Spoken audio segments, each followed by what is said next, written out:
Kalau belum subscribe juga segera ya, supaya kita bisa terus mengikuti channel ini dan sehingga channel ini bisa jadi berkat dalam hidupmu. Kami dapat merasakan hadirat-Mu ada di tengah-tengah kami, sebab Yesus tidak lagi di palungan, tapi Engkau adalah Tuhan, Anak Allah yang mulia, Yesus Kristus, Juru Selamat kami yang hidup. Kami masuk hadirat-Mu Tuhan, Engkau menyucikan dan layakkan. Kami serahkan hidup kami kepadamu dan mengaku bahwa Kau satu-satunya jalan keselamatan. Terima kasih Tuhan untuk bulan penuh dengan rahmat. Memasuki Desember ini, bukan hanya kami merasakan suasana Natal, tapi ada pengharapan yang baru Tuhan. Iman kami ya Tuhan Yesus bangkit kembali. Terima kasih Tuhan Yesus. Berbicaralah pada kami, sampaikan sabda dan janji-Mu, serta perintah-Mu dalam hidup kami. Roh Kudus yang tolong hamba-Mu. Dalam nama Yesus. Haleluya. Amin. Puji Tuhan. Memasuki bulan Desember sekali lagi bukan hanya suasana Natal, tapi ada pengharapan yang baru menanti setiap kita. Sekarang kita ambil Alkitab, mari kita sama-sama buka firman Tuhan di Lukas pasal yang pertama. Saya dapat satu rema, saya jadikan topik pembicaraan kita di saat teduh sekarang. Mujizat di bulan Natal. Bukan hanya yang dialami oleh Maria, tapi yang akan dialami oleh kita. Sebab Yesus dahulu, sekarang selamanya tetap sama. Dia nggak pernah berubah. Jadi ada mujizat menantimu. Saya jadi ingat nubuatan dulu. Sebelum Desember, dimulai dari Oktober, bahkan September, saya sudah merasakan nanti ini di akhir tahun akan ada suatu bonus dari Tuhan. Tapi mari kita siapkan hati kita untuk kita dilengkapi dengan firman Allah. Agar kita itu berada di lokasi yang strategis untuk menerima rahmat Allah. Di bulan penuh rahmat dan malaikat ini, mari kita baca apa yang terjadi dengan Maria ketika malaikat Gabriel datang kepadanya.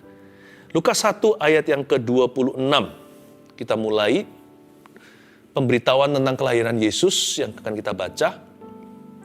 Dalam bulan yang ke-6, Allah menyuruh malaikat Gabriel pergi ke sebuah kota di Galilea bernama Nazaret.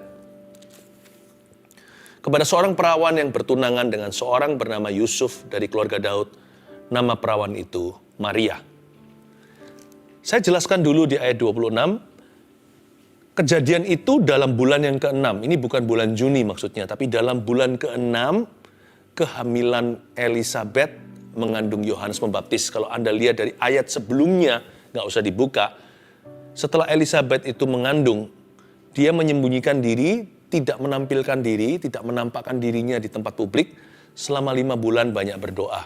Nah pada bulan yang ke-6, Allah menyuruh malaikat Gabriel pergi ke seorang perawan, yaitu Maria. Jadi bulan ke-6 di sini adalah bulan ke-6 kehamilan Elisabet. Itu yang disebut dengan Kairos Allah. Kairos itu artinya waktu ilahi. Bisa tepat waktu. Jadi sepupu Tuhan Yesus namanya Yohanes Pembaptis itu 6 bulan lebih tua. Ya, kakak sepupunya, setengah tahun older. Nah, waktu bulan ke-6 itu Allah menyuruh malaikat Gabriel ke sana. Itulah waktu yang ditentukan oleh Tuhan. Itu nggak bisa diatur oleh orang.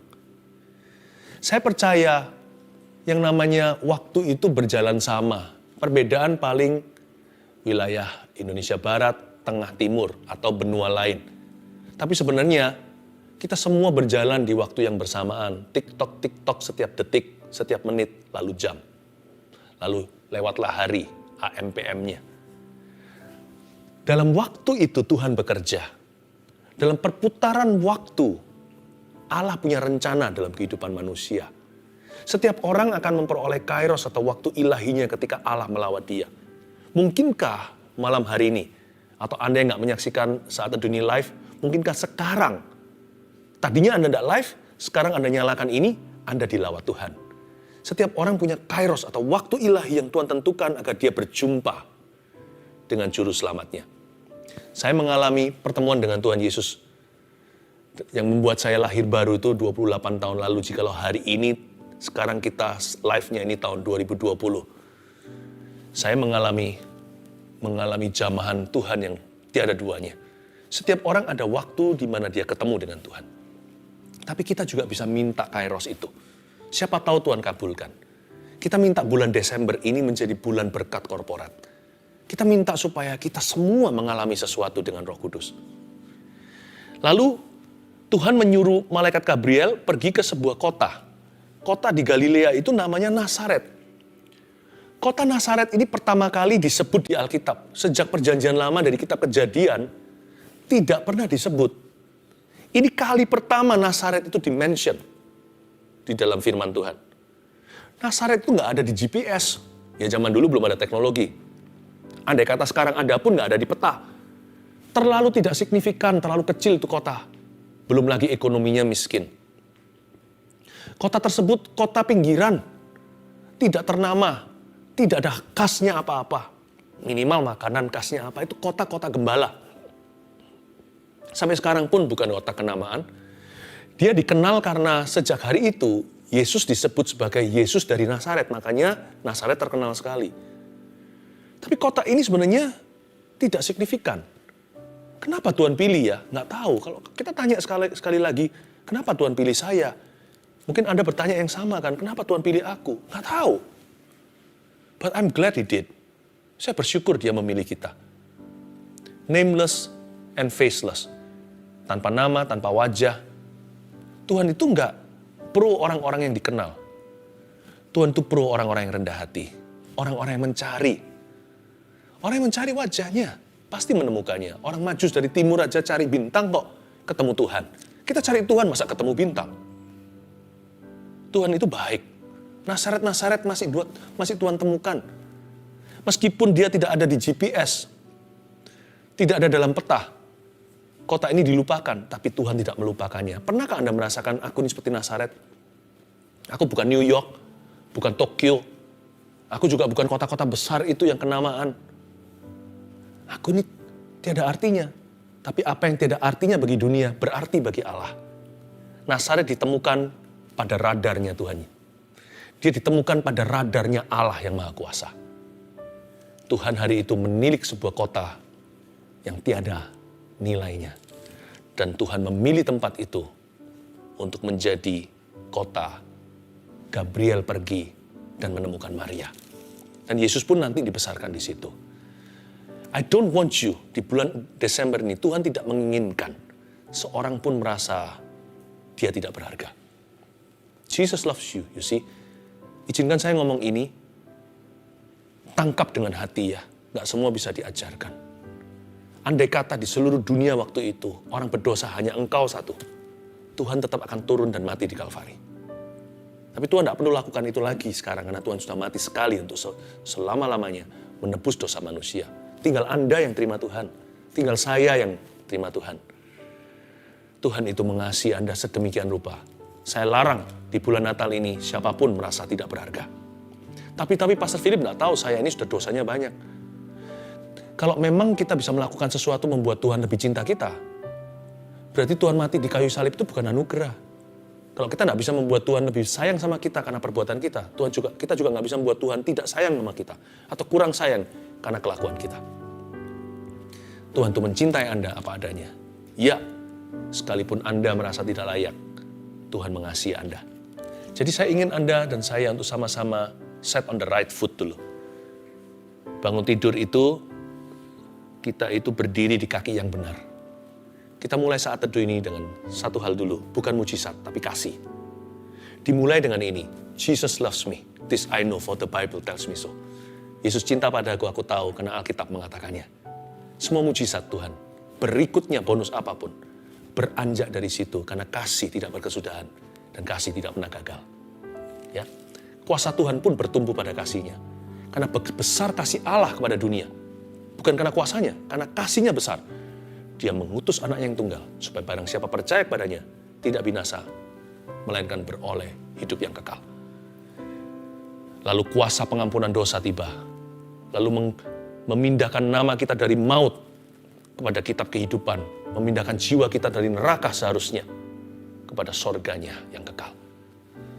Kuasa Tuhan pun bertumbuh pada kasihnya yang tak berkesudahan. I want you to know that Jesus loves you. This is your first step to believing. Langkah pertama untuk percaya bagi mujizatmu. Ayat yang ke-27.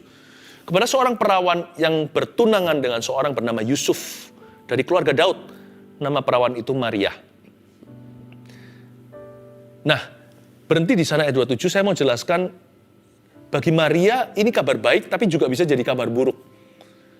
Sebenarnya kondisi hidupnya tidak siap untuk menerima mujizat tersebut. Karena dia seorang perawan. Andai kata dia sudah menikah gitu kan mendingan. Ya kan, siapa bisa cek tahu ini benihnya benih apa? Kan dia sudah bersuami. Tapi kalau dia perawan tidak pernah bersetubuh dengan laki-laki, tiba-tiba dia hamil. Itu mujizat beneran, tapi resikonya besar. Kenapa? Karena Maria ini seorang perawan. Berarti dia tidak pernah bersuami. Dia bertunangan dengan seorang bernama Yusuf. Maria dan Yusuf sudah bertunangan. Di dalam budaya orang Yahudi ada 3 fase. Fase pertama itu disebut lamaran, semacam itu ya. Di mana ayah dan ayah ketemu menjodohkan. Jadi ini keluarga belum ketemuan. Karena zaman dulu memang matchmakingnya itu ortu. Zaman sekarang kan individu. Lalu setelah itu masuk ke fase berikutnya, di mana Maria dan Yusuf sudah lakukan ini, yaitu bertunangan. Tunangan ini seperti catatan sipil di Indonesia. Sudah sah. Bahkan di pemerintah dan masyarakat, itu seluruh keluarga hadir. Jadi betul-betul seperti pemberkatan nikah. Seperti holy matrimony. Baru setelah itu, 1 tahun kemudian, pernikahan dilangsungkan. Dan perkawinan ini hanyalah sekedar resepsi. Jadi sebenarnya di ayat 27, kalau mereka break up, kalau mereka putus hubungan, itu sudah disebut perceraian. Itulah sebabnya Maria deg-degan waktu menerima kabar beginian. Dia tahu bahwa Yusuf pasti tidak akan menerima dia. Yusuf curiga, siapa akan percaya? Yang begini nggak pernah terjadi dari sejak Adam dan Hawa. Dia menerima sebuah mujizat yang terlalu besar bagi hidupnya. Maria masih umur belasan, seorang perawan, tidak pengalaman, bertunangan lagi. Gimana ini?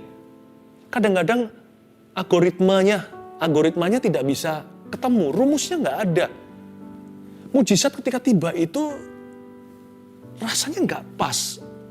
Kalau Tuhan harus pas sama kita, bukan namanya Tuhan. Kalau Tuhan melakukan sesuatu, kita yang menyesuaikan, bukan Tuhan yang menyesuaikan dengan kehidupan kita.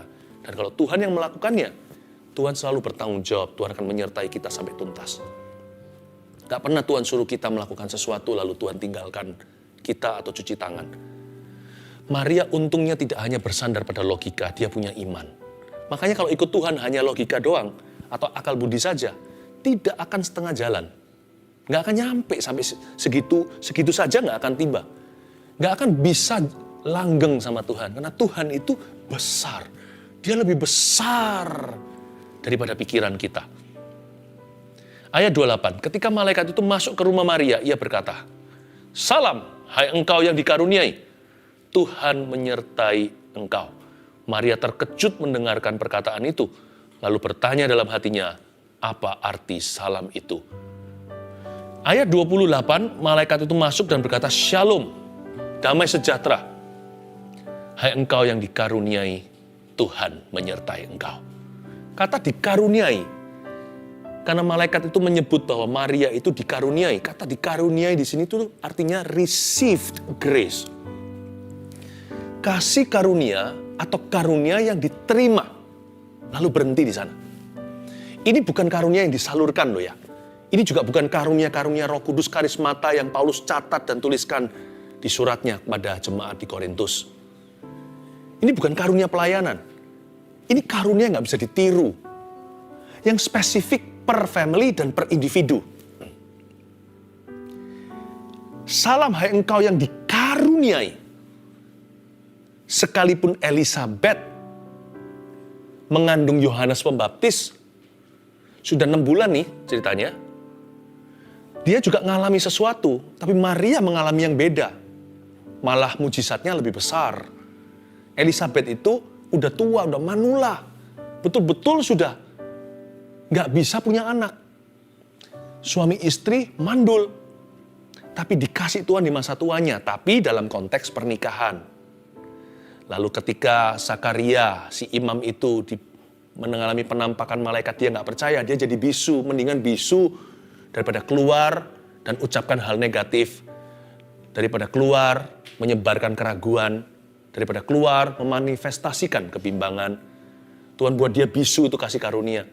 Lalu setelah itu, Zakaria bersetubuh dengan Elisabet, keluarlah Yohanes Pembaptis. Itu pun gak masuk akal, itu pun mujizat. Tapi kalau Maria, lebih dari itu. Maria tidak punya suami, belum bersuami, tidak bersetubuh. Dia hamil karena kuat kuasa Roh Kudus. Seorang perawan yang melahirkan Kristus. Beda kan? Masing-masing dikaruniai, tapi karunianya gak sama. Mirip pun tidak sama. Gak bisa ditransferkan itu. Tidak bisa disalurkan. Itu yang disebut dikaruniai. Received grace. Saya yakin Tuhan yang menciptakan sidik jari kita itu beda satu dengan yang lainnya. God has a special grace for you. Tuhan punya kasih karunia yang satu-satunya untuk Anda. Itulah sebabnya bodoh sekali yang namanya dosa iri hati.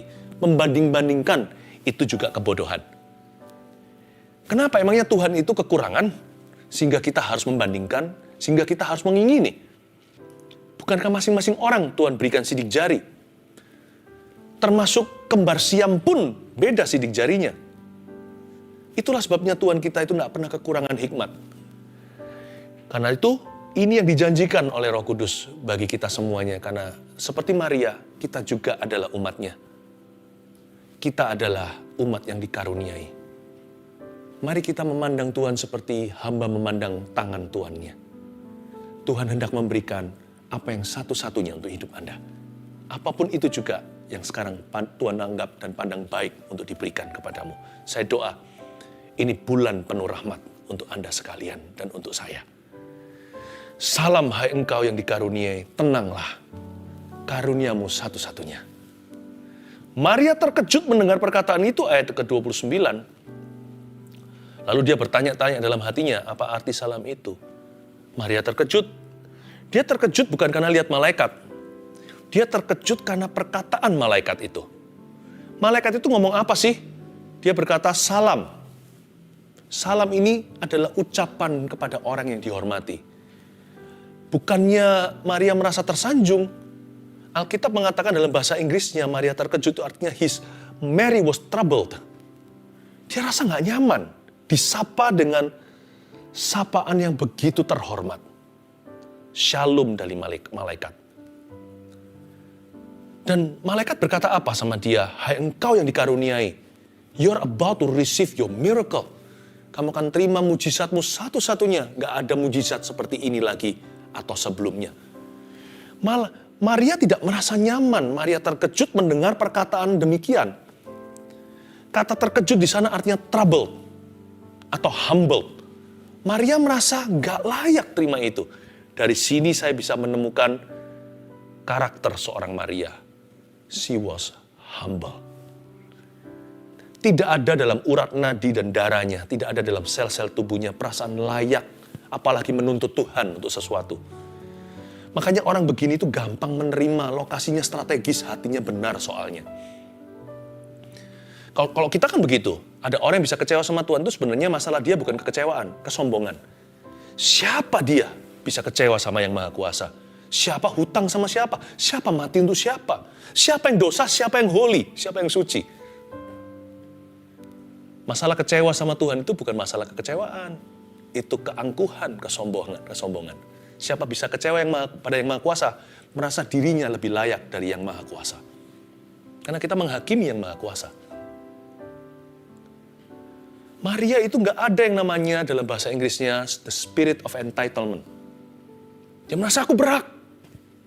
Seperti orang kalau datang dalam satu pesta. Hanya karena dia adalah seorang besar. Dia datang ke keluarga itu semena-mena. Yang ngundang dia loh. Nggak dilihat undangannya duduk di kursi mana. Langsung duduk di sebelah pengantin. Dia merasa dia ini kan VVIP di luar sana. Pasti dia juga VIP di situ.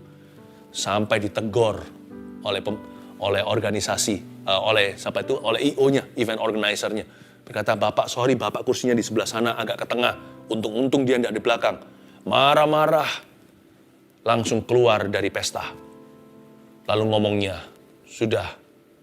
ngomongannya sudah negatif segala. Dia nggak tahu dia siapa. Itu yang namanya spirit of entitlement. Hanya karena kita mungkin dipuji di dunia tertentu bukan berarti seluruh dunia memujimu. Jangan kita pernah merasa bahwa kita ini berhak dipuji dan dipuja-puja di mana-mana. Hanya Tuhan yang berhak, hanya Tuhan yang layak. Nah, Maria nggak punya sel seperti itu dalam darahnya. Ketika dia yang dipilih, dia masih nggak sadar dia dipilih oleh Tuhan. Ini bukan minder loh ya. Kalau minder, orang itu pasti menolak. Enggak lah Tuhan. Maria nggak begitu. Saya kasih bocoran, terakhir dia berkata, terjadilah kepadaku sesuai kehendakmu. Easy, gampang sekali, relax sekali dia itu dipakai Tuhan. Diberkati menerima itu nggak ada perlawanan. Dia nggak cari itu sih, tapi kalau datang dia juga nggak sok suci dan berkata, aku nggak butuh berkatmu. Dia nggak begitu. Orang ini healthy self-image-nya. Jadi siapa jadi ayah ibunya dulu itu berhasil membesarkan Maria. Orang ini sangat sehat gambar diri. Tapi tidak ada perasaan angkuh sombong sama sekali, yang ada hanya humility atau kerendahan hati. Maria terkejut, her heart was troubled. Alkitab berkata so troubled. Dia rasa nggak nyaman bukan karena melihat malaikat. Andai kata hari ini orang lihat malaikat sudah di-selfie sama dia, ditunjukkan kanan kiri, dia nggak terpukau dengan sinar malaikat itu. Dia memikirkan perkataan dan kalimat. Aku dikaruniai. Aduh, aku nggak nyaman duduk di kursi VIP. Aku selalu kalau datang ke pesta duduk di tengah minimal, kalau nggak ke belakang. Nanti event organizer-nya yang panggil aku, Maria, kesini, tempatmu di VIP. Malah dielukan di depan orang dan tetap aku tidak biasa dengan itu. Dan tidak membiasakan diri dengan pujian manusia atau sanjungan mereka. Daripada dipermalukan seperti orang yang tadi, yang angkuh saya ceritakan dalam ilustrasi. Duduk dulu di VIP, disuruh ke tengah ke belakang, malah marah-marah. Maria adalah tipe orang yang selalu duduknya itu di tengah atau ke belakang. Tapi selalu dipanggil ke depan oleh yang punya acara. Kali ini yang punya acara adalah Bapa di sorga. Dear VIP, shalom itu artinya. Bukan hanya shalom damai sejahtera. Dear VIP, engkau yang dikaruniai, engkau dipandang tinggi oleh yang Maha Kuasa. Maria berkata, nggak salah alamat ya. Bapak, saya rasa salah ini. Ini kirimannya bukan untuk saya ini. Saya nggak mampu beli segini. Ini terlalu mahal ini. Mungkin tetangga. Bukan, Bu, memang untuk Anda. Oh, enak ya. Kalau orang punya hati kayak gitu tuh, diberkati nggak kerasa. Orang yang seperti itu, yang hendak menuntut, malah disayang oleh yang Maha Kuasa. Mau nggak punya hati seperti itu di bulan Desember ini? Ayat 30, kata malaikat itu kepadanya, jangan takut. Harus dikalemkan. Hai Maria, sebab engkau beroleh kasih karunia di hadapan Allah. Itu maksudnya, engkau dimuliakan. Sesungguhnya engkau akan mengandung dan akan melahirkan seorang anak laki-laki. Dan hendaklah engkau menamai dia Yesus. Ia akan menjadi besar dan akan disebut anak Allah yang Maha Tinggi. Dan Tuhan Allah akan mengaruniakan kepadanya tahta Daud bapa leluhurnya. Dan ia akan menjadi raja atas kaum keturunan Yakub sampai selama-lamanya, dan kerajaannya tidak akan berkesudahan. Patut dicatat sedikit arti tambahan. Tidak harus berkenaan dengan topik ini, tapi kalau selalu tentang Yesus, kita harus punya pemahaman yang benar. Ayat 32 dikatakan, ia akan menjadi besar. Yesus ini, gak ada seorang pribadi insan yang pernah mempengaruhi seluruh bumi atau dunia seperti Yesus Kristus. Memang dialah terbesar. Dan akan disebut anak Allah yang Maha Tinggi. Alkitab tidak mengatakan ia akan menjadi besar dan akan menjadi anak Allah yang Maha Tinggi. No. Tapi akan disebut. Berarti dia sudah. Dia diberi nama Yesus, bukan berarti dia baru ada. Dia sudah ada sebelum Abraham ada. Yesus itu sekalipun lahir dari perawan, tapi dia bukanlah ciptaan. Yesus itu adalah pencipta, pada mulanya adalah firman. Firman itu bersama dengan Allah, Yohanes pasal pertama. Dan firman itu adalah Allah. Orang Yahudi paling mengerti. Ketika seseorang menyebut dirinya anak Allah, gak ada yang berani sepanjang sejarah mereka. Dalam histori religi mereka juga gak pernah tercatat demikian. Siapapun sebut dirinya anak Allah. Kita sih gak terlalu ngerti hal-hal begini. Orang Yahudi paling paham itu. Siapa menyebut dirinya the Son of God has claimed himself to be God himself. Siapa yang menyebut dirinya anak Allah, menyamakan dirinya dengan Allah. Itu yang jadi gunjang-ganjing hari-hari ini. Yesus hanyalah nabi. Yesus itu hanyalah tokoh agamawi. No. Jesus is the Son of God. He is God. Yesus adalah anak Allah. Dialah Allah yang hidup. Makanya dia mau dirajam kan, waktu dia berkata, sebelum Abraham ada, I am, aku ada. Anak Allah yang hidup, mereka semua mau membunuh dia karena dia menyebut dirinya atau menyamakan dirinya dengan Allah. Maksud saya ngomong begini adalah, ketika Anda berdoa atau didoakan dalam nama Yesus, please understand, you're not being prayed for in the name of a man. Atau Anda didoakan oleh seseorang dalam nama Yesus, nggak peduli siapa yang mendoakan, tahukah Anda, doa itu sendiri valid, sekalipun yang mendoakan mungkin asal-asalan. Karena Anda tidak didoakan atas nama seorang manusia. Ketika Anda berdoa di dalam nama Yesus atau didoakan di dalam nama Yesus, Anda sedang berdoa atau didoakan di dalam nama Allah itu sendiri. Apalagi kalau sesuai firman-Nya, siapa bisa melawan? Ayat 34. Kata Maria kepada malaikat itu, bagaimana hal itu mungkin terjadi karena aku belum bersuami? Jawab malaikat itu kepadanya, Roh Kudus akan turun atasmu dan kuasa Allah yang Maha Tinggi akan menaungi engkau. Sebab itu anak yang akan kau lahirkan itu akan disebut kudus, anak Allah. Ayat 34, Maria responnya begini. Hati-hati untuk mengartikan bahwa dia tidak percaya. Maria berkata kepada malaikat itu sejujur-jujurnya, bagaimana mungkin terjadi karena aku belum bersuami? Menunjukkan, membuktikan bahwa Maria sangat sehat logika. Dia pakai logikanya juga. Dia nggak hanya pakai feeling doang. Atau iman-iman buta. Tidak, dia pakai akal budinya.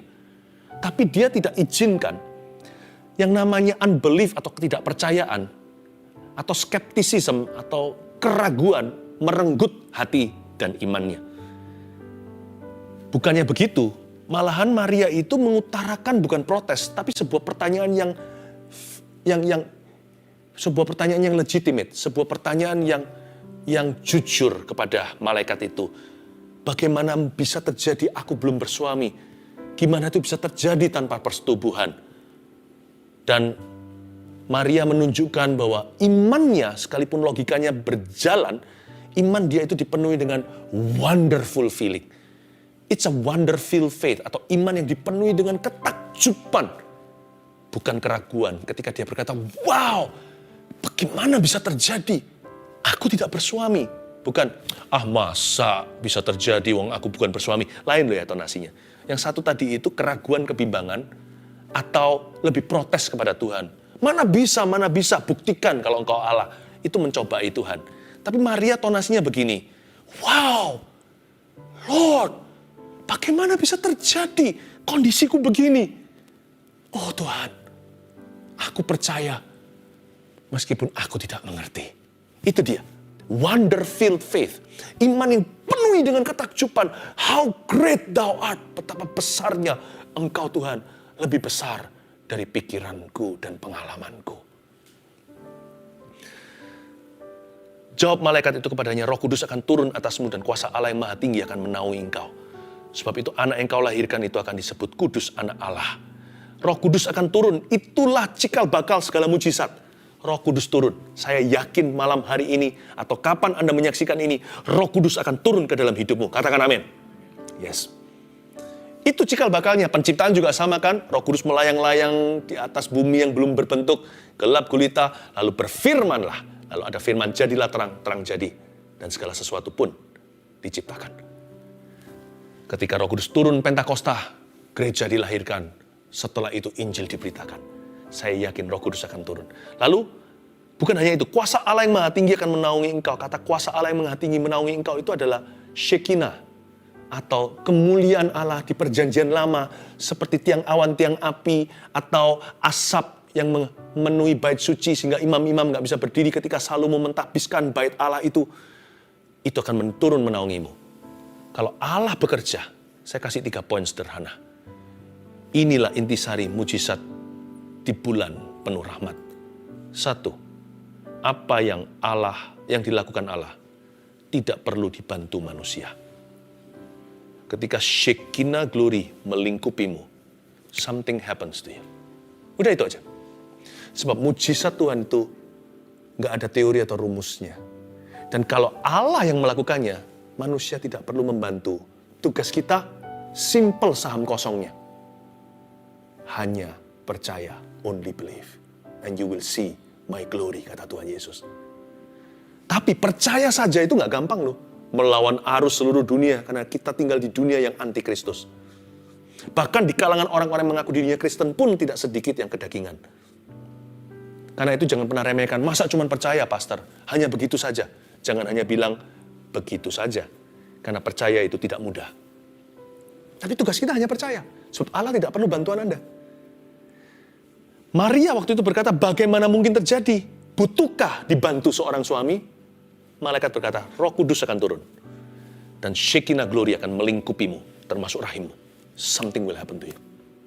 Saya percaya malam hari ini, atau kapanpun Anda menyaksikan, something will happen to you. Sesuatu akan terjadi padamu. Yang berikutnya, poin kedua. Dan sesungguhnya Elisabet sanakmu itu, ia pun sedang mengandung seorang anak laki-laki pada hari tuanya. Dan inilah bulan yang ke-6 bagi dia yang disebut mandul itu. Ternyata, sanaknya Maria namanya Elisabet juga sedang mengandung seorang anak laki-laki yang saya sebut tadi, Yohanes Pembaptis namanya. Dan ini bulan ke-6 bagi dia. Aha, poin kedua. Apa yang diembankan Allah, kita tidak sendiri kita menanggungnya. Apa yang diembankan Allah tidak sendiri kita menanggungnya. Baik itu mujizat, percayalah Anda bukan satu-satunya yang mengalami mujizat hari ini. Somebody else, seseorang yang lain sedang mengalaminya juga. Karena itu mujizat gak boleh membuat kita sombong. Kita bukan satu-satunya yang dipakai Tuhan juga. Tapi kalau kita sedang memikul salibnya, bukan hanya mujizatnya. Mujizat kan seperti berkat atau crown atau seperti mahkota.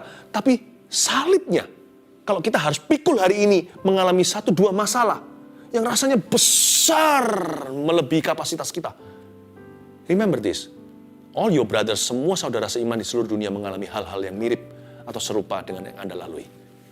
Jangan merasa diri paling malang, lalu merasa depresi, lalu mau bunuh diri. You're not the only one. Kalau orang lain menang, orang lain keluar dari masalahnya, Tuhan tolong dan sertai Anda juga. Apa yang diembankan Tuhan? Tidak sendirian kita menanggungnya. Elisabet ternyata sudah 6 bulan, dia 6 bulan mengandung dulu atau hamil duluan. Saya yakin 5 bulan pertama itu dia banyak berdoa. Lalu setelah itu kejadian berikutnya lebih hebat daripada yang dialami oleh Elisabet sendiri, yaitu Maria. Dan tahu nggak Anda, setelah itu saya kasih bocoran, Maria pergi ke Elisabet, tinggal bersama dengan Elisabet selama 3 bulan. Kira-kira sampai ketika Yohanes Pembaptis lahir atau Elisabet melahirkan. Jadi Maria tinggal 3 bulan itu, Maria di briefing sama sanak yang lebih tua, seorang yang lebih senior meskipun mujizatnya lebih besar. Tetapi Elisabet lebih pengalaman. Jadi saya bisa bayangkan 2 wanita ini malam-malam ngobrol-ngobrol, lalu banyak dimentori, Maria banyak dimentori oleh Elisabet. Karena Elisabet adalah istri seorang imam, Zakaria. Dia adalah ibu gembala, istri pendeta. Zaman perjanjian zaman itu maksudnya. Jadi dia banyak dimentori. Jadi Maria itu gak dibiarkan bingung sendiri tanpa guidance. Setiap hal yang Tuhan izinkan Anda dan saya alami, kita gak sendirian loh. Setiap wanita atau setiap manusia yang mengandung, bukan hanya menanggung, tapi yang mengandung perkara-perkara ilahi dalam hidupnya, pasti Tuhan kasih orang lain yang juga mengandung perkara ilahi dalam hidup mereka. Besi menajamkan besi, manusia menajamkan manusia. You are never alone. Praise the Lord. Puji Tuhan. Karena itu Maria tidak harus pikul salib sendiri. Dia banyak di briefing, dimentori oleh Elisabet, sanak yang lebih tua. Saya yakin tidak ada satu orang pun di saat teduh ini adalah yatim piatu secara rohani. You're not alone in your victory. You're not alone in your trials. Anda tidak sendirian dalam kemenangan. Anda juga tidak sendirian di dalam pencobaan. Yang terakhir, ayat 38. Kata Maria, sesungguhnya aku ini adalah hamba Tuhan. Jadilah padaku menurut perkataanmu itu. Lalu malaikat itu meninggalkan dia. Yang ketiga, apa yang dikatakan Allah jangan dikurangi atau ditambah. Maria berkata, sesungguhnya aku ini adalah hamba Tuhan. Jadilah padaku menurut Sebelum kita jadi orang yang menuruti Tuhan, harus menurut perkataan Tuhan terlebih dahulu.